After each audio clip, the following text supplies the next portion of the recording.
আসসালামু আলাইকুম।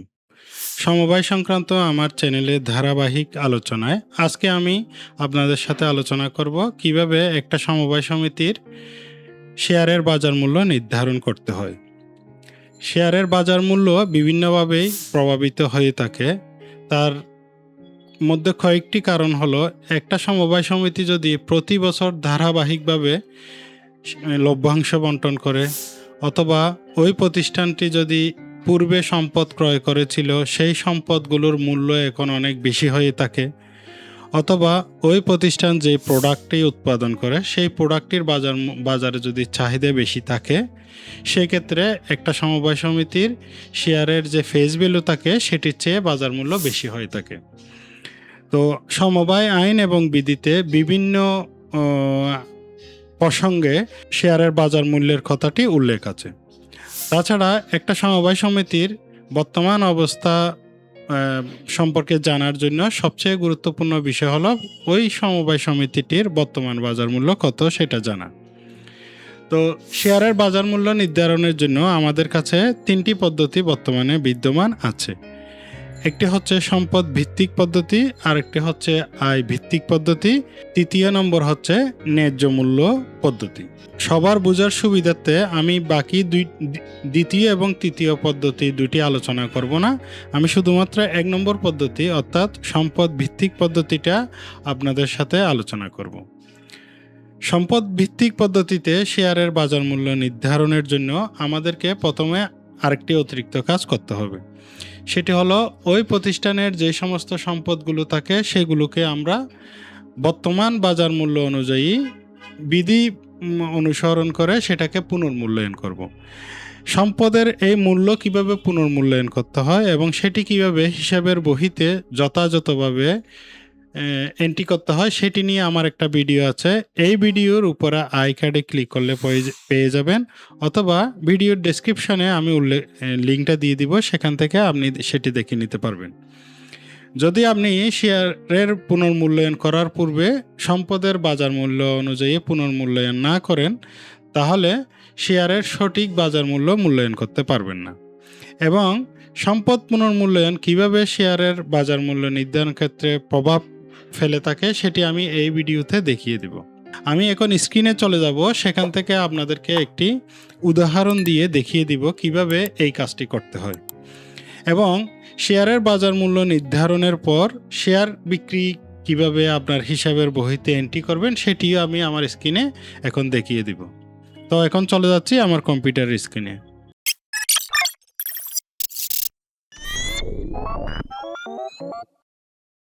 আমি চলে আসলাম আমার কম্পিউটার স্ক্রিনে।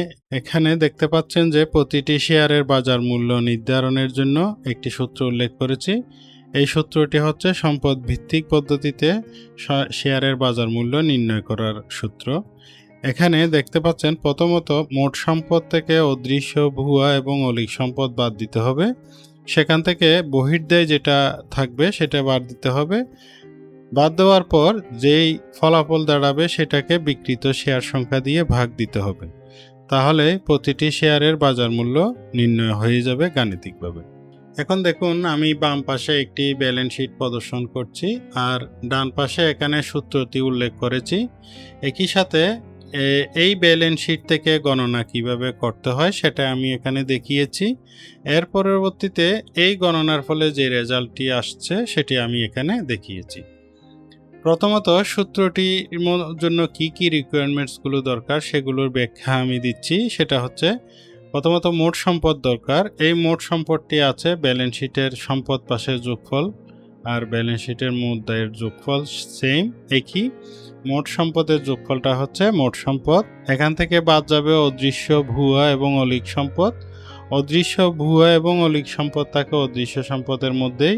এই যে স্থায়ী সম্পদের পরের হেডে থাকে, এখানের মধ্যে আমি দেখতে পাচ্ছি প্রাথমিক খরচ অবলোকন বাদ দিয়ে যেটি আছে সেটি হচ্ছে ৮,২১৮ টাকা। এটি এখানে আছে।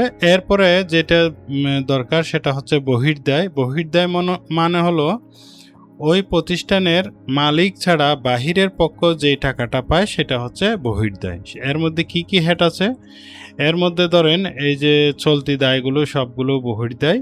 চলতি সঞ্চয় আমানত, দীর্ঘমেয়াদী আমানত, অগ্রিম ভাড়া এটা, তারপরে অনুদানের টাকাটাও বহির্দেয়।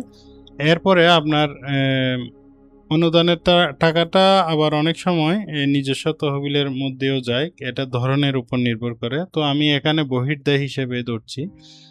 এরপরে আরেকটা বিষয় আছে সমবায় উন্নয়ন তহবিল। সমবায় উন্নয়ন তহবিল যদিও মূলধন ও সঞ্চিতের মধ্যে আছে, তারপরেও এটাকে আমি বহির্দেয় হিসেবে ধরছি, কারণ এটা দ্রুতই পরিশোধ করতে হবে। তো আইটেমগুলো পেলাম। এখানে আরেকটা বিষয় খেয়াল করে দেখুন, এখানে স্থায়ী সম্পদ পুনর্মূল্যায়ন তহবিল নামে একটা তহবিল আছে। এটা হচ্ছে 84,42,000 টাকা।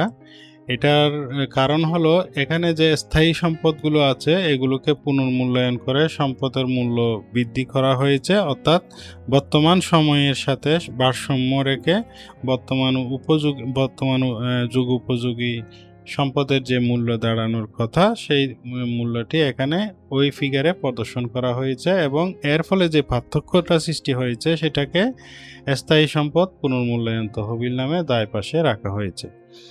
তো এখানে দেখবেন যে স্থায়ী সম্পদের পুনর্মূল্যায়ন ফলে যে তহবিলটি সৃষ্টি হয়েছে সেটির ফলে শেয়ারের মূল্য কি পরিমাণ দাঁড়ায় একটু পরে দেখাচ্ছি। স্থায়ী সম্পদ পুনর্মূল্যায়ন না করলে প্রতি শেয়ারের বাজার মূল্য কত দাঁড়ায়। তো এখন দেখুন, মোট সম্পদ নিলাম, মোট সম্পদ থেকেও অদৃশ্য সম্পদ যেটা আছে প্রাথমিক খরচ এটা বাদ দিলাম, এখান থেকে বহির্দায়গুলো বাদ দিলাম। আমি বহির্দায় ক্যালকুলেশনের মধ্যে রেখেছি এই যে চলতি দায় সব, অনুদানেরটা আর সমবায় উন্নয়ন তহবিলটা।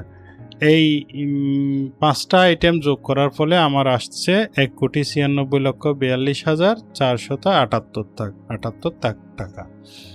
এখান থেকে বিয়োগ দেওয়ার পর যে রেজাল্টটি আসছে সেটাকে আমি 32 দিয়ে ভাগ করলাম। 32 কেন দেখেন, প্রতিষ্ঠানের পরিশোধিত শেয়ার মূলধন হচ্ছে 3,20,000 এবং এই প্রতিষ্ঠানের প্রতি শেয়ারের মূল্য হচ্ছে 10,000 টাকা। প্রতি শেয়ারের মূল্য 10,000 টাকা হওয়ার কারণে বিক্রিত শেয়ার সংখ্যা হচ্ছে 32টি, তাই 32 দিয়ে আমি ভাগ করলাম। ভাগ করার পর প্রতিটি শেয়ারের বাজার মূল্য আসছে 2,96,948 টাকা। এই হলো পুনর্মূল্যায়নের পরবর্তীতে, সম্পদ পুনর্মূল্যায়নের পরবর্তীতে সে প্রতি শেয়ারের বাজার মূল্য আমরা নির্ধারণ করলাম। নির্ধারণ করার পর নতুন করে যখন আমরা শেয়ার বিক্রয় করব সেটা আমরা কিভাবে এন্ট্রি করব। শেয়ারের আমি তো আপনাদেরকে একটু আগে বলেছি যে এই প্রতিষ্ঠানের শেয়ারের ফেস ভ্যালু হচ্ছে 10,000 টাকা প্রতি শেয়ার। তো এটার আমরা বর্তমান বাজার মূল্য ক্যালকুলেশন করেছি 2,96,948 টাকা। তো নতুন করে আমাকে বর্ধিত মূল্যে শেয়ার বিক্রি করতে হবে। বর্ধিত মূল্যে শেয়ার বিক্রি করাকে বলা হয় শেয়ার অধিহার। আর শেয়ার অধিহার এবং শেয়ার অবহার বলতে কি বোঝায়, কিভাবে এটাকে ক্যালকুলেশন করতে হয়, কিভাবে এটা হিসাবের বহিতে অন্তর্ভুক্ত করতে হয়, সেটি নিয়ে আমার আলাদা ভিডিও আছে। এই ভিডিওর উপরে আই কার্ডে ক্লিক করলে পাবেন, অথবা ভিডিওর ডেসক্রিপশনে আমি উল্লেখ করে দিব, সেখান থেকে আপনি শেয়ার অধিহার অবহারের ভিডিওটি দেখলে শেয়ার অধিহার এবং অবহার সম্পর্কে আপনি ভালোভাবেই জানতে পারবেন। তো আমি এখন 10,000 টাকার শেয়ারটি 2,96,948 টাকায় বিক্রি করাকে কিভাবে হিসাবে দেখাবো সেটা দেখুন। একটা শেয়ারে আমি এখানে ক্যালকুলেশনে নিলাম, যেহেতু আমি 2,96,948 টাকায় বিক্রি করছি নতুন শেয়ার হোল্ডারকে, ব্যাংক হিসাবে আমি তার কাছ থেকে নিব, অর্থাৎ টাকাটা ক্যাশে নিয়ে ব্যাংকে জমা দিবে, অথবা ব্যাংকে সমিতির নামে ব্যাংক হিসাবে জমা দিবে। আধুনিককালে সব লেনদেনে ব্যাংকে হওয়ার কথা, আমি সেজন্য এখানে ব্যাংক হিসাবকে উল্লেখ করেছি। ব্যাংক হিসাব ডেবিট 2,96,948 টাকা, আর ক্রেডিট হবে শেয়ার মূলধন হিসাব 10,000 টাকা, আর শেয়ার অধিহার হিসাব এই অধিক মূল্যের থেকে যেটা আমি 10,000 ফেস ভ্যালু বাদ দিব, বাকি যেটা থাকে 2,96,948 টাকা। শেয়ার মূলধন হিসাবে আমার শেয়ার মূলধন বৃদ্ধি পাবে, আর শেয়ার অধিহারের টাকাটা আমার মূলধন ও সঞ্চিতির অংশের মধ্যে শেয়ার অধিহার হিসেবে উল্লেখ থাকবে, আর ব্যাংকের টাকাটা ব্যাংক ব্যালেন্সের সাথে যোগ হয়ে যাবে। এভাবে আমরা অধিক মূল্যে নতুন শেয়ার হোল্ডারদেরকে বাজার মূল্যে শেয়ার বিক্রয় করতে পারি এবং হিসাবভুক্ত করতে পারি। এখন দেখুন, স্থায়ী সম্পদ পুনর্মূল্যায়ন না করলে সেটা কিভাবে শেয়ারের বাজার মূল্যের উপর প্রভাব পড়ে। আমি মোট দায় নিলাম, দেখুন এখানে 2,91,53,021 টাকা আমার মোট দায়। সেখান থেকে আমি বাদ দিব পুনর্মূল্যায়ন সঞ্চিতি। এই যে পুনর্মূল্যায়নের সঞ্চিতিটা আমি বাদ দিলাম। পুনর্মূল্যায়নের পূর্বে আমার সম্পদের মূল্য ছিল 2,07,11,021 টাকা। এখন পুনর্মূল্যায়নের ফলে যেহেতু এই দায়টা সৃষ্টি হয়েছে, আমি স্পষ্ট ধরে নিতে পারি যে পুনর্মূল্যায়নের পূর্বে এটা বাদ দিলে যে পরিমাণ দায় থাকবে সেই পরিমাণেই সম্পদ থাকবে। সেই সম্পদের মূল্যটা হলো 2,07,11,021 টাকা। এখান থেকে আমি এই যে বুয়া, অলিক, অদৃশ্য সম্পদের মধ্যে যেটা আছে 8,218 টাকা, এটা বাদ দিব। এরপরে বহির্দায় বাদ দিব। বহির্দায় আগে যেরকম ক্যালকুলেশন করেছিলাম এখনও সেই ক্যালকুলেশনটাই আছে। চলতি দায়, অচলতি দায় এবং সমবায় উন্নয়ন তহবিল, এই বিষয়গুলো যোগ করে যা আসলো 1,96,42,478 টাকা।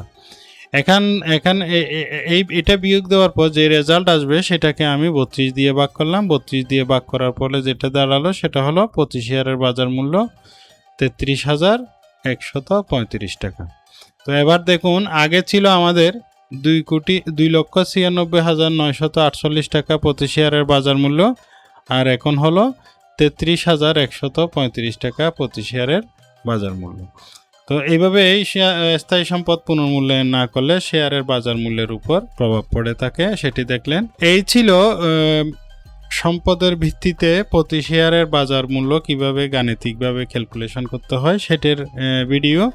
এছাড়াও বাজার মূল্য আমরা যেটা ক্যালকুলেশন করেছি, যে ক্যালকুলেশনটা করেছি এর বেশিও বিক্রি হতে পারে। অনেক সময় প্রতিষ্ঠানের সুনাম বেশি থাকলে, মানুষের কাছে গ্রহণযোগ্যতা বেশি থাকলে সেটা আরও বেশি বিক্রি হতে পারে, সেটা হলো ভিন্ন বিষয়।